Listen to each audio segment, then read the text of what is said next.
The baby's cries pierced through the bullet train's first-class cabin like shattered glass, desperate, primal, unrelenting. Every passenger felt it.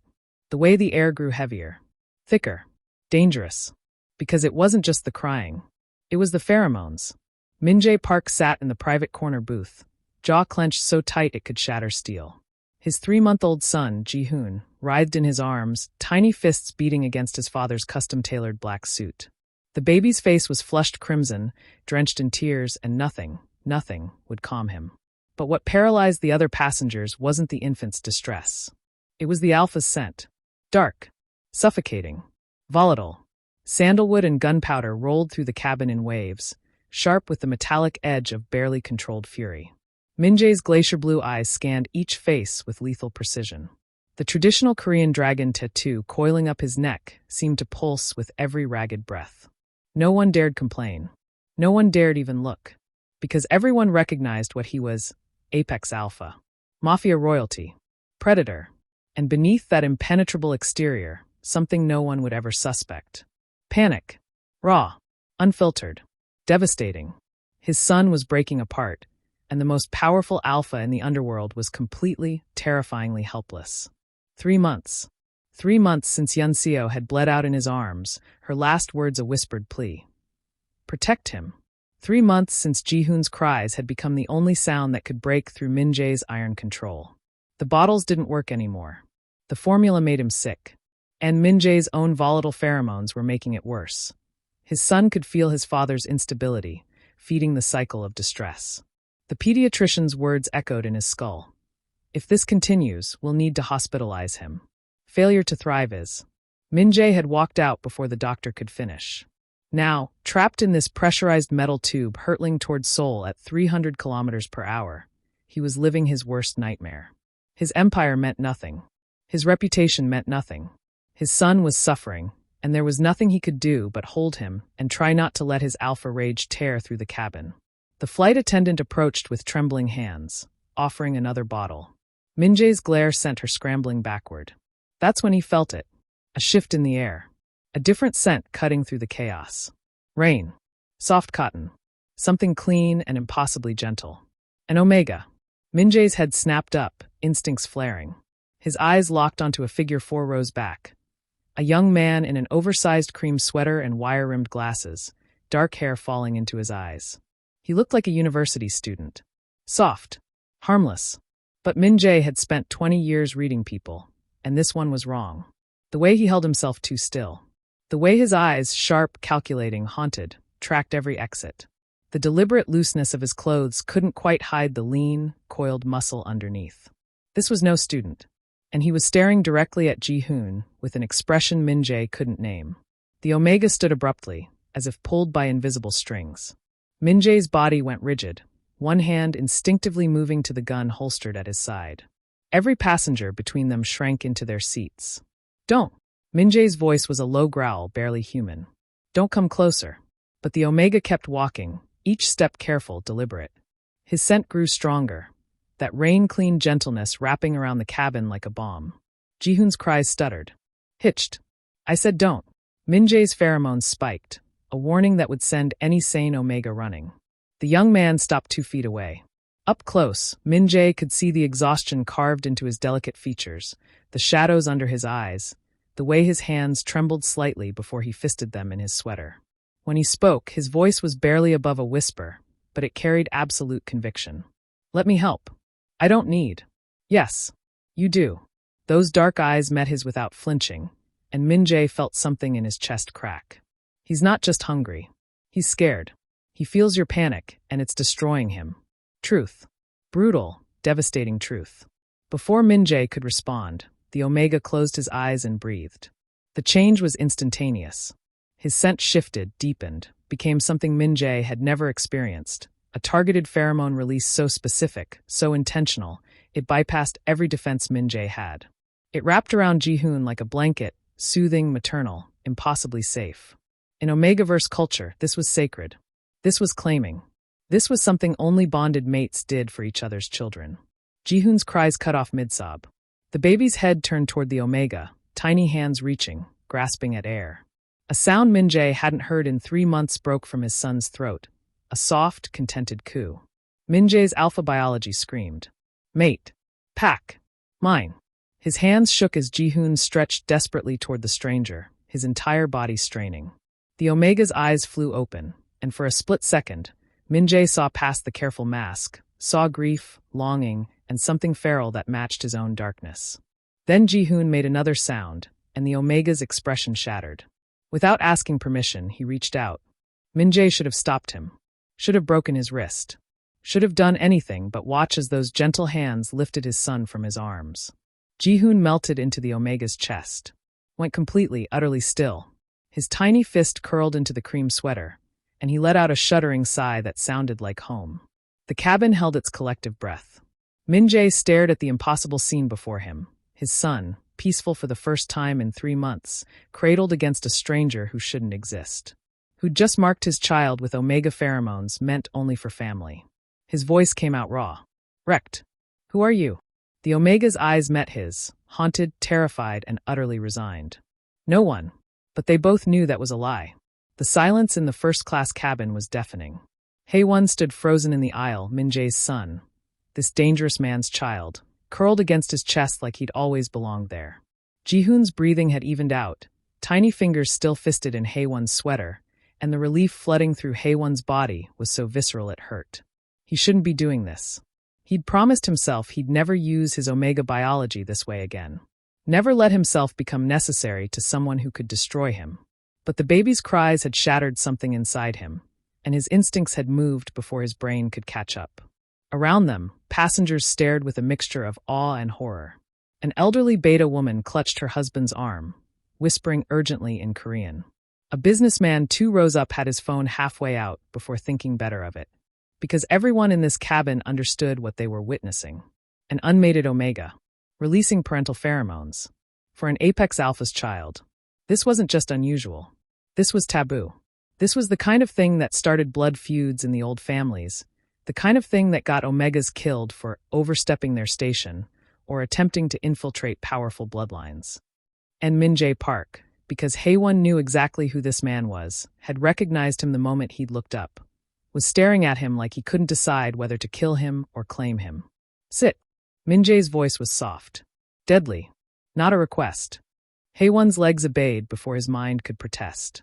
He sank into the seat across from Min-Jae, still cradling Ji-hoon, hyper-aware of how the alpha's glacier blue eyes tracked every micro-movement. Cataloging. Analyzing. Hunting. This close, Min-Jae's scent was overwhelming, that sandalwood and gunpowder mixing with something darker. Something that made Hae-Won's Omega hindbrain scream contradictory warnings. Danger. Safety. Predator. Protector. You're not a student. It wasn't a question. Hae-Won kept his eyes on Ji-hoon, watching the baby's chest rise and fall. I didn't say I was. What are you? A weapon. A ghost. A mistake. Does it matter? Min-Jae leaned forward, and the air pressure in the cabin seemed to drop. His pheromones spiked, not aggressive but claiming, wrapping around Hae-Won and Ji-hoon like a net. You just did something that shouldn't be possible. You targeted your pheromone release with surgical precision. That takes training. Military-grade Omega combat conditioning, or, his eyes narrowed. Private security. Hae-Won's pulse hammered, but he kept his expression neutral. I just wanted to help the baby. Liar. No heat in the word. Just certainty. Min-Jae tilted his head, studying him the way a predator studies prey. You're running from something. Someone. And you're very, very good at hiding. Too close. He's too close. But then Ji-hoon stirred, making a soft sound, and something in Min-Jae's expression broke. He stared at his son, peaceful, safe, with such raw devastation that Hae-Won had to look away. He hasn't stopped crying for 3 weeks. Min-Jae's voice was barely audible. Not since his mother. He cut himself off, jaw working. The doctors say he's failing to thrive. That I'm making it worse. That my pheromones are too unstable, too aggressive. That he can feel my rage and he stopped. Breathed. You stopped it in 30 seconds. Hae-Won said nothing. There was nothing to say. What's your name? It doesn't matter. It does. Min-Jae's hand moved, lightning fast, and suddenly he was holding Hae-Won's wrist. Not painful. Just absolute. You marked my son with your scent. In my world, that means something. Hae-Won's heart slammed against his ribs. I didn't mean. I don't care what you meant. I care what you did. Min-Jae's thumb pressed against Hae-Won's pulse point, feeling the jackrabbit beat. In the old families, when an omega releases parental pheromones for another's child, it's considered either a sacred bond or a declaration of claim. Either way, his eyes burned into Hae-Won's. You're mine now. I'm not. You are. Absolute conviction. And I'm going to find out everything about you. But first, he released Hae-Won's wrist and pulled something from his jacket. A business card, heavy cardstock, embossed lettering. You're going to have dinner with me tomorrow. Hae-Won stared at the card. Park Min-Jae, CEO, Park Holdings. A phone number. An address in Gangnam. Nothing about syndicates or crime families, or the fact that this man's name was whispered in the underworld like a curse. I can't. You can. Min-Jae pressed the card into Hae-Won's palm, closing his fingers around it. His touch was warm. Possessive. Tomorrow, 7 p.m. A car will pick you up. Text me your address. You don't understand. I understand that my son is sleeping for the first time in weeks. I understand that your scent is now woven into his biological memory. And I understand. Min-Jae's voice dropped to something dangerous and intimate. That if I let you walk away, he'll scream himself into a hospital bed within 48 hours. The train began to slow. Seoul Station. Hae-Won should refuse. Should throw the card in Min-Jae's face and disappear into the city's millions. Should remember every reason he'd left the underworld behind. But Ji-hoon made another soft sound, and Hae-Won's arms tightened instinctively. This isn't a request, Min-Jae said softly. This is me telling you how this ends. You can walk out that door right now. But tomorrow at 7, you'll be in my car. Because you felt it too, didn't you? When you held him. When your Omega recognized what he needed. Yes. God help him, yes. The train stopped. Hae-Won stood carefully, passing Ji-hoon back to his father. The baby whimpered, reaching back for him, and something in Hae-Won's chest cracked. He walked toward the exit, the business card burning in his palm. Behind him, he felt Min-Jae's eyes on his back, hot, possessive, inevitable. Run, his mind screamed. But his body knew the truth. He was already caught. Hae-Won lasted 16 hours. 16 hours of staring at the business card on his tiny apartment's kitchen counter. 16 hours of telling himself he wouldn't go, couldn't go, that accepting Park Min-Jae's invitation was walking straight into a trap he'd spent 2 years avoiding. 16 hours of hearing Ji-hoon's cries echo in his skull. He'd thrown the card in the trash twice. Retrieved it twice. The embossed lettering seemed to mock him. Park Min-Jae, CEO, Park Holdings. So sanitized. So legitimate. Nothing about the rumors Hae-Won had heard whispered in the underworld. The apex alpha who'd consolidated 3 rival territories in a single blood-soaked month. The man they called Bingryong. Ice Dragon. The man whose son had fit perfectly against Hae-Won's chest, like a missing piece he hadn't known he'd lost. Stop it. Hae-Won pressed his palms against his eyes, willing away the phantom weight of the baby in his arms, the devastating relief of those tiny fingers curled in his sweater. He'd walked away from this life, from being used, from being necessary in ways that destroyed him. His phone buzzed. Unknown number. But Hae-Won knew before he even looked. The car will pick you up at 7 p.m. Don't make me come get you myself. MJ. No address requested. No polite inquiry about his schedule. Min-Jae already knew where he lived. Hae-Won's hand tightened around the phone, heart hammering. He should run. Should pack the go-bag hidden under his bed and be on a train to Busan within the hour. Instead, he texted back a single word, fine. The response was immediate, good boy. Hae-Won's entire body flushed hot. He threw the phone on the couch like it had burned him. What am I doing? At precisely 7 p.m., a black SUV pulled up outside his building. Not just luxury, armored. Hae-Won could tell by the way it sat too low on its suspension, the slightly too thick windows, the deliberate blacking out of any identifying features.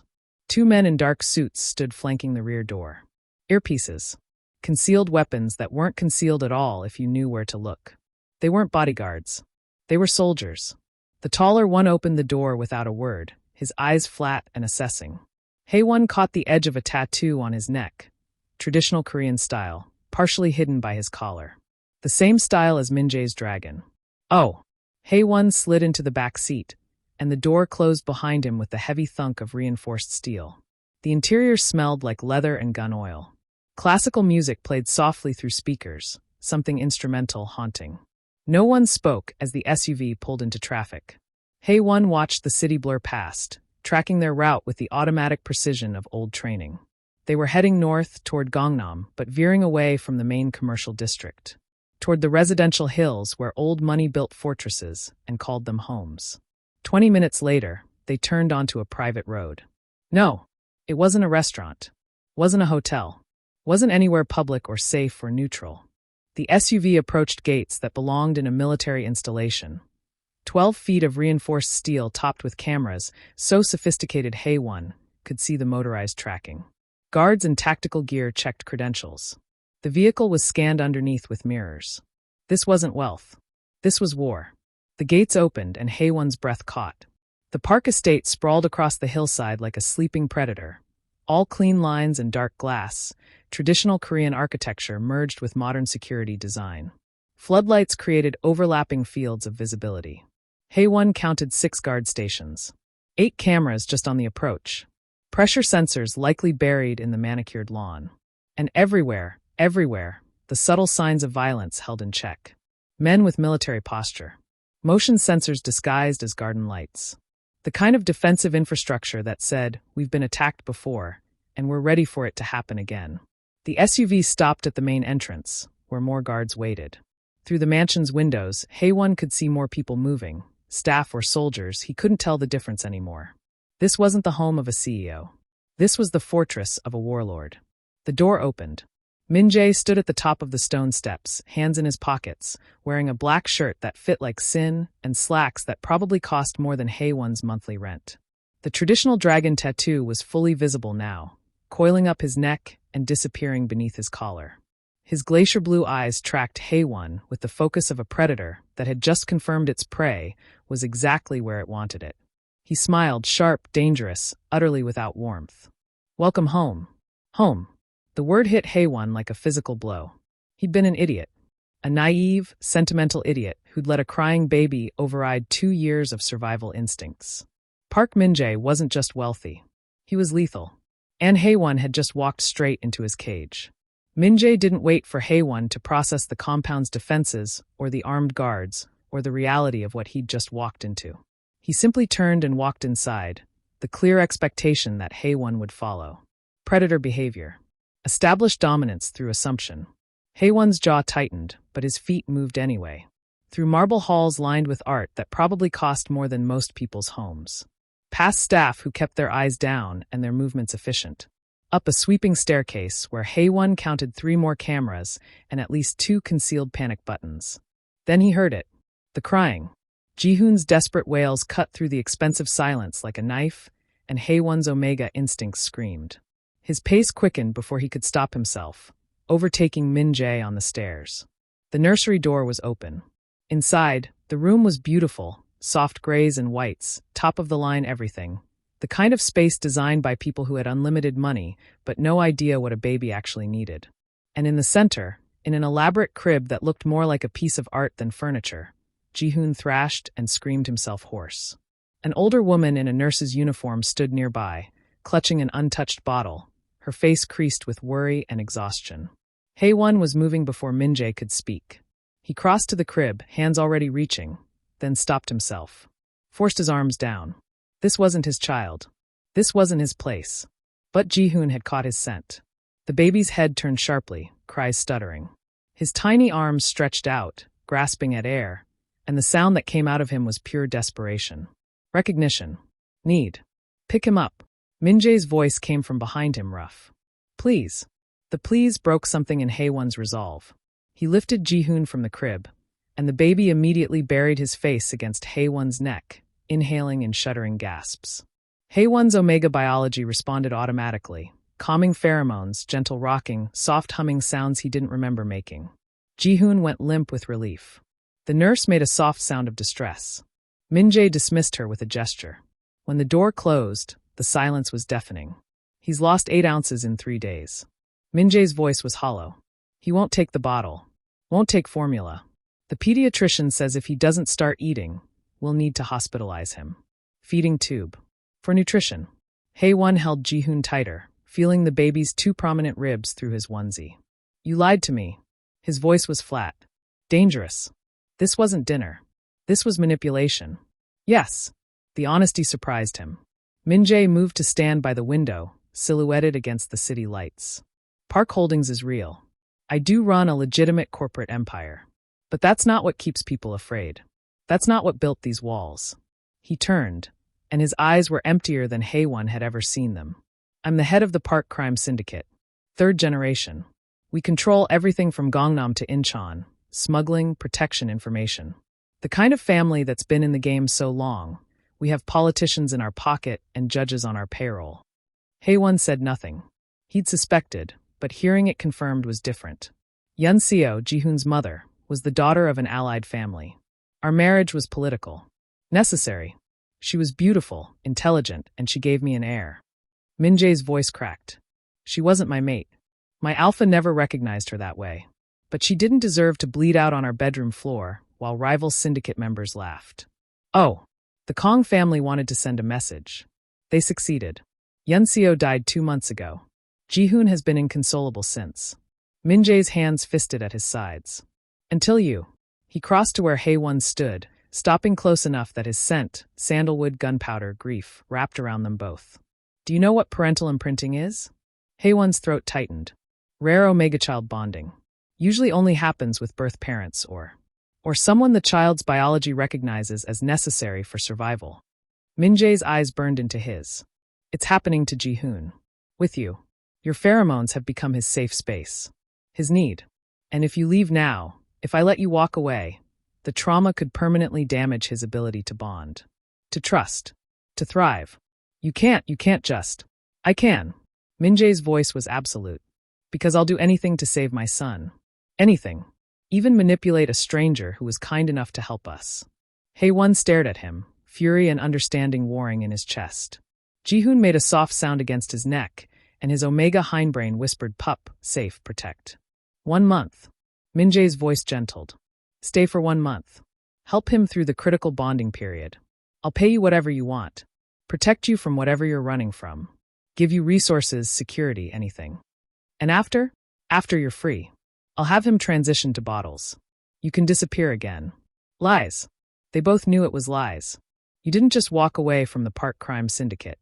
But Ji-hoon's tiny fist curled in Hae-Won's shirt, and he saw himself in those desperate cries. Abandoned. Alone. Not enough. I want it in writing, Hae-Won said coldly. Legal contract. Ironclad. 1 month, then I'm free. No retaliation. No hunting me down. Min-Jae's smile was knife-sharp. Done. The contract arrived within an hour. 12 pages of legal terminology printed on heavy paper. Delivered by a lawyer who looked like he charged more per minute than most people made in a day. Hae-Won read every word. Twice. 1 month of live-in childcare assistance. Full room and board provided. Compensation. 50 million Korean wons negotiable. Upon completion, all obligations terminated. No further contact required or permitted without explicit consent from Choi Hae-Won. Park Min-Jae guarantees protection from any and all threats during and after employment period. No mating claims, biological bonds, or permanent entanglements permitted. It was perfect. Too perfect. Hae-Won looked up to find Min-Jae watching him from across the study, Ji-hoon sleeping peacefully in his arms. The baby had refused to be put down after Hae-Won held him, screaming every time Min-Jae tried to separate them. Now he drowsed, small fist tangled in his father's shirt, breathing steady. Sign it, Min-Jae said softly. I keep my word. Why do I feel like I'm signing a deal with the devil? Min-Jae's smile was sharp. Because you're smart. He shifted Ji-hoon carefully, his large hands impossibly gentle. But there's something you need to understand. This contract, he nodded at the papers, protects you legally. From me. From my organization. But it can't protect you from them. Them. The old families. The traditional factions who still believe omegaverse hierarchy is sacred law. Min-Jae's eyes darkened. What you did on that train, calming an Apex Alpha's distressed child with targeted parental pheromones, that's not just unusual, Hae-Won. In their world, it's either a sacred blessing or an unforgivable sacrilege. Hae-Won's hand tightened on the pen. If they see it as sacred, Min-Jae continued, voice dropping, you're considered family now. Under my protection. Bound to this household by biological imperative and cultural law. But if they see it as sacrilege, his jaw clenched. Then you're a threat to bloodline purity. An unmated Omega trying to infiltrate powerful genetics. And threats get eliminated. The room suddenly felt smaller. Colder. You're telling me I was marked for death the moment I touched your son. I'm telling you that you were marked as mine the moment you touched my son. The possession in his voice made Hae-Won's Omega hindbrain shiver. And I don't let anyone take what's mine. Hae-Won signed the contract with sharp, angry strokes. Taeyong found him an hour later, as staff showed him to the guest wing. The second in command was everything Min-Jae wasn't: warm smile, easy posture, the kind of face that made you want to trust him. Which meant he was probably twice as dangerous. Settling in? Taeyong leaned against the doorframe as Hae-Won surveyed the suite. Bedroom, bathroom, sitting area. All decorated in soft neutrals that probably cost a fortune to look so simple. Is this where you warned me about betraying your boss? Hae-Won asked flatly. Taeyong laughed. No, this is where I warn you about him. That made Hae-Won turn. Taeyong's expression had gone serious. I've known Min-Jae since we were kids. 20 years. I've seen him kill men without blinking. Seen him consolidate 3 territories through blood and terror. Seen him marry a woman he didn't love for political gain. He paused. But I've never seen him look at someone the way he looks at you. He barely knows me. He doesn't need to. His alpha does. Taeyong's eyes were sharp with warning. He hasn't scented anyone since Yunseo died. His biology has been unstable for 2 months. Aggressive, volatile, dangerous. Then you show up and calm his son and him in 30 seconds flat. Hae-Won's stomach dropped. You're not just helping the baby, Taeyong said quietly. You're becoming his anchor. His balance. And when this month is over, when that contract says you're free to walk away, he shook his head. He won't let you go easily. Maybe not at all. The contract is paper. Min-Jae is an apex alpha who just found someone his biology recognizes as necessary. No contract in the world can override that. Taeyong straightened. I'm not saying run. I'm saying understand what you've walked into. And decide if you're prepared for what happens when he decides you're not leaving. He left before Hae-Won could respond. Hae-Won stood in the center of the beautiful, expensive cage and felt the walls closing in. From down the hall, Ji-hoon's cries started. Desperate. Seeking. Hae-Won's feet moved before his brain engaged, following the sound. He found Min-Jae in the nursery, trying every comfort technique and failing. The moment Hae-Won stepped through the door, Ji-hoon's cries cut off. The baby's arms stretched toward him. Home. Safe. Need. Min-Jae's eyes met his over Ji-hoon's head, dark with gratitude and something far more dangerous. Mine, that look said. Already mine. Hae-Won took the baby, felt the immediate relaxation, the trust. And knew, contract or not, he was already trapped. 7 days. In 7 days, Ji-hoon had transformed from a failing, desperate infant into something that looked almost like a normal baby. He ate. He slept. He gained 3 ounces. And on the 7th day, he smiled. Hae-Won had been singing, something soft and wordless, more feeling than melody, when Ji-hoon's face had scrunched up in that particular way babies do. Then his mouth curved, toothless and perfect, and Hae-Won's heart had simply stopped. He'd looked up to find Min-Jae in the doorway. Watching. Always watching. The apex alpha had been doing that more and more, appearing in doorways, lingering in hallways, finding excuses to be wherever Hae-Won was.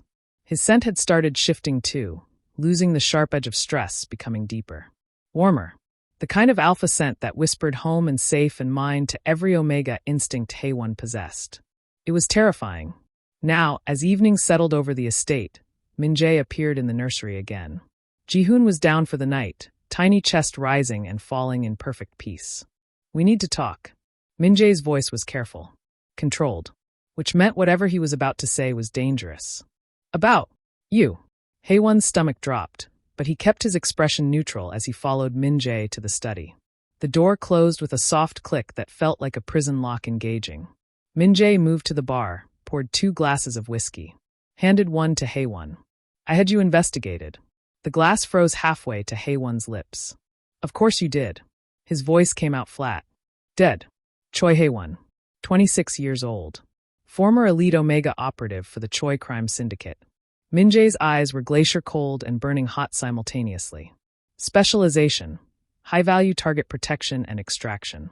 Nicknamed the Silent Wolf, because you could neutralize threats without anyone knowing you'd been there. Hae-Won set down the glass before his shaking hands could betray him. You were good. Exceptional. Youngest Omega ever to make senior operative status. Min-Jae circled closer, predator instincts on full display. Then 2 years ago, you were assigned to protect Park Sung-min, a political target with information on 3 rival families. Don't. Please don't. The ambush came at a charity gala. 15 assassins. You took 3 bullets protecting him, chest, shoulder, abdomen. Nearly bled out on the marble floor while he walked away without a scratch. Hae-Won's breathing had gone shallow. He could still feel it sometimes, phantom pain lancing through old scars. Could still smell the blood. Still hear the screaming. You were in a coma for 4 days. When you woke up, the Choi family head came to your hospital room. Min-Jae's voice gentled, and somehow that was worse. He thanked you for doing your job. Told you that you were replaceable but functional. Then he asked when you'd be ready to return to active duty. Stop. You walked out of that hospital 3 days later and disappeared. Changed your name. Enrolled in university under false credentials. Became invisible. Min-Jae stood directly in front of him now, so close Hae-Won could count his heartbeats in the pulse at his throat. You were a weapon. And when you nearly broke, they didn't see a person. They saw malfunctioning equipment. Hae-Won's eyes burned. If you know all this, then you know what I am. Why bring me here? Why tie your son to someone who's broken? Min-Jae's hand came up, cupping Hae-Won's jaw with devastating gentleness. Is that what you think you are? I know what I am. You're wrong. Min-Jae's thumb brushed across Hae-Won's cheekbone, and his scent wrapped around them both, sandalwood and something raw, something real. You're someone who almost died protecting another person. Someone whose biology runs so deep toward caregiving that you put yourself between danger and innocence automatically. Someone who ran not because you were weak, but because you were strong enough to choose yourself. Hae-Won's breath hitched. You think I manipulated you because you're useful. Because you're a tool.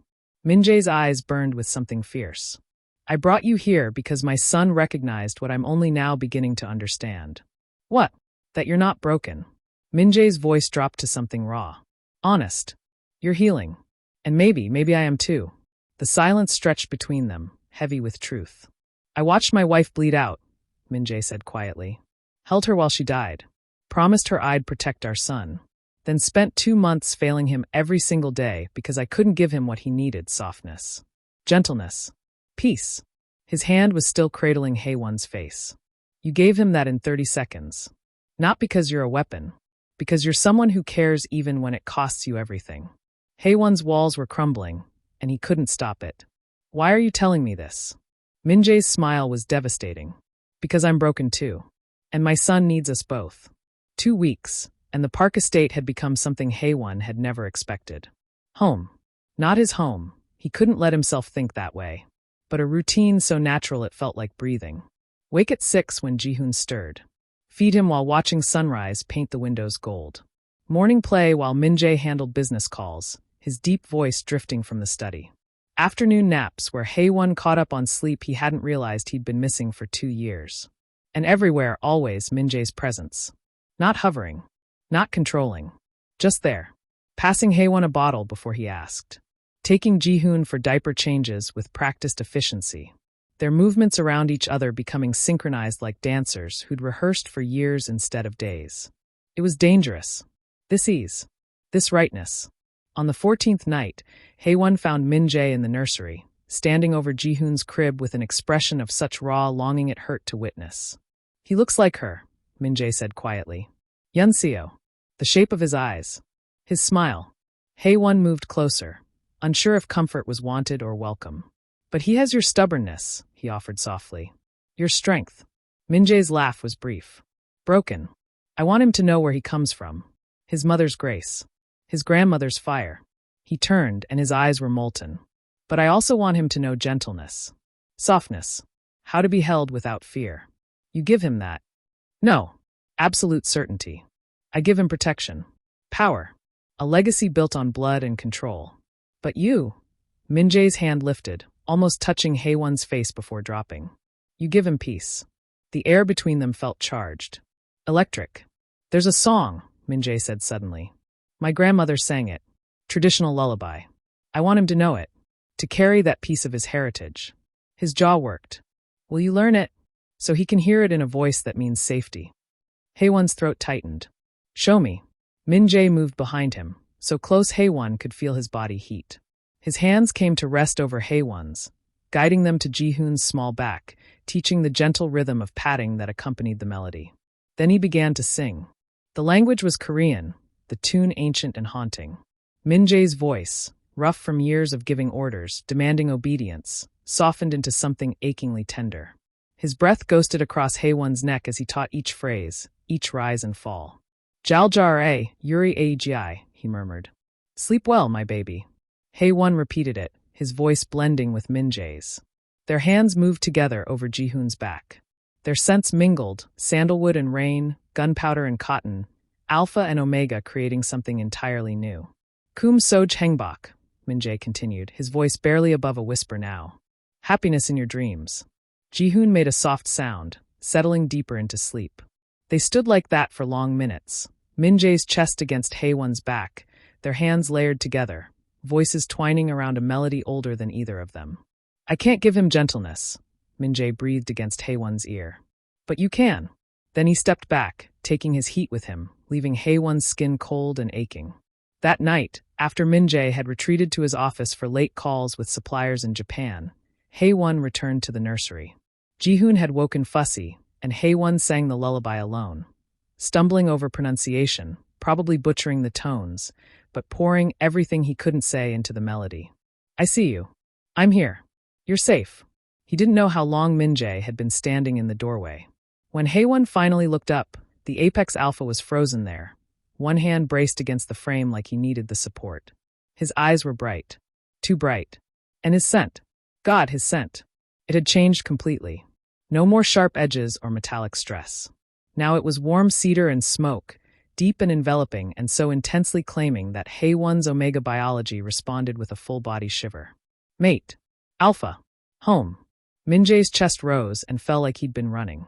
His pupils were blown wide, his alpha completely, utterly focused on the scene before him.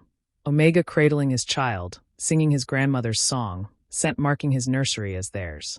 For the first time since Hae-Won had met him, Min-Jae looked settled.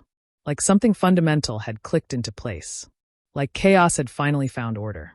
Don't stop, Min-Jae's voice was wrecked. Please, don't stop singing. So Hae-Won didn't. He sang while Min-Jae watched with eyes that burned like blue fire. Sang while the alpha's possessive scent wrapped around them both like a claim. Sang while his omega hindbrain screamed yes, this always, and his rational mind whispered danger, trap, too late. When Ji-hoon finally slept, Hae-Won carefully laid him down. Min-Jae was still in the doorway. Still watching. Still wanting.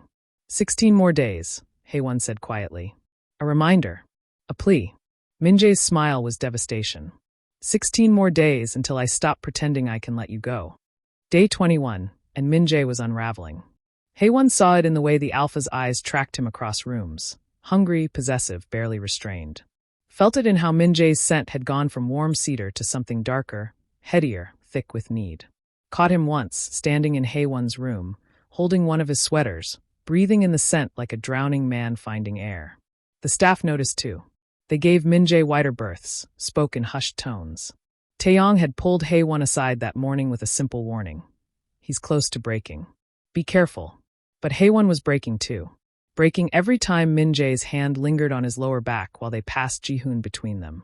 Breaking when their fingers brushed reaching for the same bottle. Breaking when he woke to find Min-Jae watching him sleep from the nursery doorway, expression raw with longing. 9 days left on the contract. 9 days until Hae-Won was supposed to walk away from this. The package arrived at sunset. Hae-Won was in the nursery when he heard the commotion, raised voices, the sharp bark of orders. Then Min-Jae's roar, so alpha-dominant that every omega in the estate felt their knees weaken. Hae-Won ran. He found Min-Jae in the entrance hall, holding a man against the wall by his throat. The messenger's feet dangled inches off the ground, his face turning purple. Photos were scattered across the marble floor. Photos of Hae-Won, in the garden with Ji-hoon, walking through the estate, sleeping in his room. How? Taeyong stood nearby, gun drawn, face carved from stone. Boss. He's just the messenger. I don't care. Min-Jae's voice was barely human, his alpha pheromones flooding the space, so thick Hae-Won could taste them. Tell the Kong family. Min-Jae. Hae-Won's voice cut through the rage. The alpha's head snapped toward him, eyes wild. Feral. Hae-Won picked up one of the photos. On the back, neat handwriting, pretty Omega. Fragile bloodlines. Dangerous games. His hands didn't shake. They should have. But 2 years of being a weapon had taught him how to be still even when the world was ending. Let him go, Hae-Won said quietly. He's not worth it. Something in Min-Jae's expression cracked. He dropped the messenger, who collapsed gasping. Get him out. Now. Taeyong hauled the man out. Min-Jae stood in the center of the scattered photos, chest heaving, knuckles bloody. His eyes found Hae-Won's across the space, devastated, desperate, drowning. They know you're here. They'll come for you. I know. I'll kill them all. Every single one. I know that too. Min-Jae moved then, crossing the distance between them in 3 strides. His hands came up to frame Hae-Won's face, trembling with barely restrained violence. I can't, his voice broke. I've been trying to fight it. To give you your freedom. To let you go when the month is up. But I can't. Hae-Won's heart hammered against his ribs. My alpha has chosen you, Min-Jae breathed. I've been fighting it, but I can't anymore. You're mine. You've been mine since that train. Since you touched my son. Since you, he stopped, jaw working. You're mine. I'm not a possession. No. Min-Jae's thumbs brushed across Hae-Won's cheekbones with devastating gentleness. You're my mate. There's a difference. The word hung between them like a grenade. You don't know me. Not really. I know enough. I know you're brave and broken and beautiful. I know you sing to my son in the middle of the night. I know your scent is woven into every room of this house, and I can't breathe when you're not near me. Min-Jae, I know that 9 days from now, when that contract says you're free, I'm going to beg you to stay anyway. Min-Jae backed him against the wall, one hand braced beside Hae-Won's head, the other still cradling his face. His scent wrapped around them both, possessive, claiming desperate. Tell me to stop. Tell me you don't feel it too, and I'll let you go. I'll honor the contract. But if you feel even a fraction of what Hae-Won kissed him, crashed their mouths together with 2 weeks of suppressed need, 2 years of loneliness, a lifetime of wanting to be chosen. Min-Jae made a sound like breaking and deepened the kiss, desperate, possessive, reverent all at once. His hands were everywhere, threading through Hae-Won's hair, spanning his waist, pulling him closer until there was no space left between them. His alpha scent spiked so thick with claiming pheromones that Hae-Won's omega biology sang with recognition. Yes. This. Always. When they finally broke apart, both panting, Min-Jae pressed his forehead to Hae-Won's. Stay. Not because of the contract. Stay because this is your family now. I'm afraid, Hae-Won whispered. Afraid I'll lose myself again. Become just another weapon. Just another. Then I'll find you. Min-Jae's voice was absolute. Sacred. Every single time. I swear it. You'll never be lost again. And Hae-Won, trembling and terrified and so desperately in love, believed him. Day 30. The contract was over. Hae-Won had torn it up that morning, standing in Min-Jae's office while the alpha watched with eyes that promised forever. No more employment. No more boundaries. Just them, alpha and omega, building something that looked dangerously like family. Ji-hoon had gained 2 pounds. His laugh filled the estate. He called for Appa and reached for 1-1 with equal desperation. They hadn't completed the mating bond yet. That final mark, that permanent claim. Hae-Won wasn't quite ready. But soon. Soon. At 4:47 a.m., the world exploded. The first blast shattered the east wing windows. The second took out the main gate. The third, too close, rocked the nursery. Hae-Won was moving before conscious thought engaged. He had Ji-hoon out of the crib and against his chest in seconds, his body curling around the screaming baby like a shield. Gunfire erupted. Glass rained. Smoke filled the hallways. Min-Jae burst through the door, gun drawn, blood on his shirt. Basement. Now. How many? 20. Maybe more. His eyes were pure alpha, cold, calculating, lethal. Kong and Choi syndicates. They've allied. Oh. They wanted Ji-hoon dead, eliminate the park heir, cripple Min-Jae's power. And they wanted Hae-Won, either to reclaim their lost weapon or eliminate the bloodline threat permanently. Hae-Won's mind went quiet. Still. Cold. The soft, gentle caretaker who sang lullabies disappeared. The silent wolf woke up. Give me a gun, he said flatly. Min-Jae's eyes widened. Hae-Won. Now. Something in his voice, in his scent, made the alpha obey. Min-Jae pulled a backup piece from his ankle holster and handed it over. Hae-Won checked the magazine with muscle memory that had never left. 17 rounds. Good. Get Ji-hoon to the safe room. Third sub-basement, right? At Min-Jae's nod, Hae-Won continued in that same deadly calm voice. I'll clear the route. You're not. I was elite protection before you knew my name. Hae-Won's eyes met his, no longer soft or haunted, but sharp as broken glass. Trust me, or we all die. Min-Jae stared at him for one frozen heartbeat, then smiled sharp, feral, proud. Show me. They moved as one. Hae-Won led, Ji-hoon strapped to his chest in a carrier, gun sweeping corners with precision that made Taeyong's security team look amateur. When two Choi operatives appeared in the hallway, Hae-Won dropped them both. Double tap, center mass, no hesitation, before they could raise their weapons. Behind him, Min-Jae's alpha pheromones filled the space with such dominance that two attackers simply froze, prey instinct overriding training. They died before they could move. They were perfect together. Synchronized. Where Hae-Won's smaller frame slipped through spaces, Min-Jae's power held the line. Where Min-Jae's rage burned hot, Hae-Won's cold precision cut clean. Alpha and Omega. Weapon and shield. Pack! The safe room door sealed behind them with a heavy clang. Ji-hoon wailed against Hae-Won's chest. Above, the battle raged, Taeyong's team pushing back, Park forces rallying. Min-Jae pulled out his phone. Made a call. This is Park Min-Jae. I'm invoking the Blood Declaration Protocol. Hae-Won's breath caught. Blood Declaration, the old ritual. The public claiming before all families. Min-Jae's eyes found his as he spoke into the phone, his words broadcasting to every syndicate leader in Korea. Choi Hae-Won is my bonded mate. He is Pack Alpha, second parent to my heir. Anyone who touches him, or my son, will face the full wrath of the Park family. This is not negotiation. This is fact. The line went dead. Hae-Won stared at him. You just declared war on half the underworld. I declared you. Min-Jae crossed to him, cupped his face. Every family will know. You're mine. Protected. Claimed. The mating mark. Will you accept it? Raw. Vulnerable. Not because of contracts or protection. Because you choose this. Us. Hae-Won looked down at Ji-hoon, their son now, not just Min-Jae's. Looked at the alpha who'd found him broken and called him whole. Yes.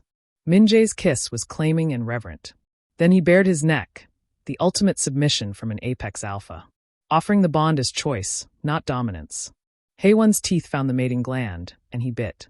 Min-Jae's roar shook the walls. His alpha pheromones exploded outward, carrying the message to every creature above mine. Mated. Pack. When Hae-Won pulled back, his mouth stained with blood and claiming, Min-Jae's eyes were molten gold. Forever, the alpha breathed. Forever.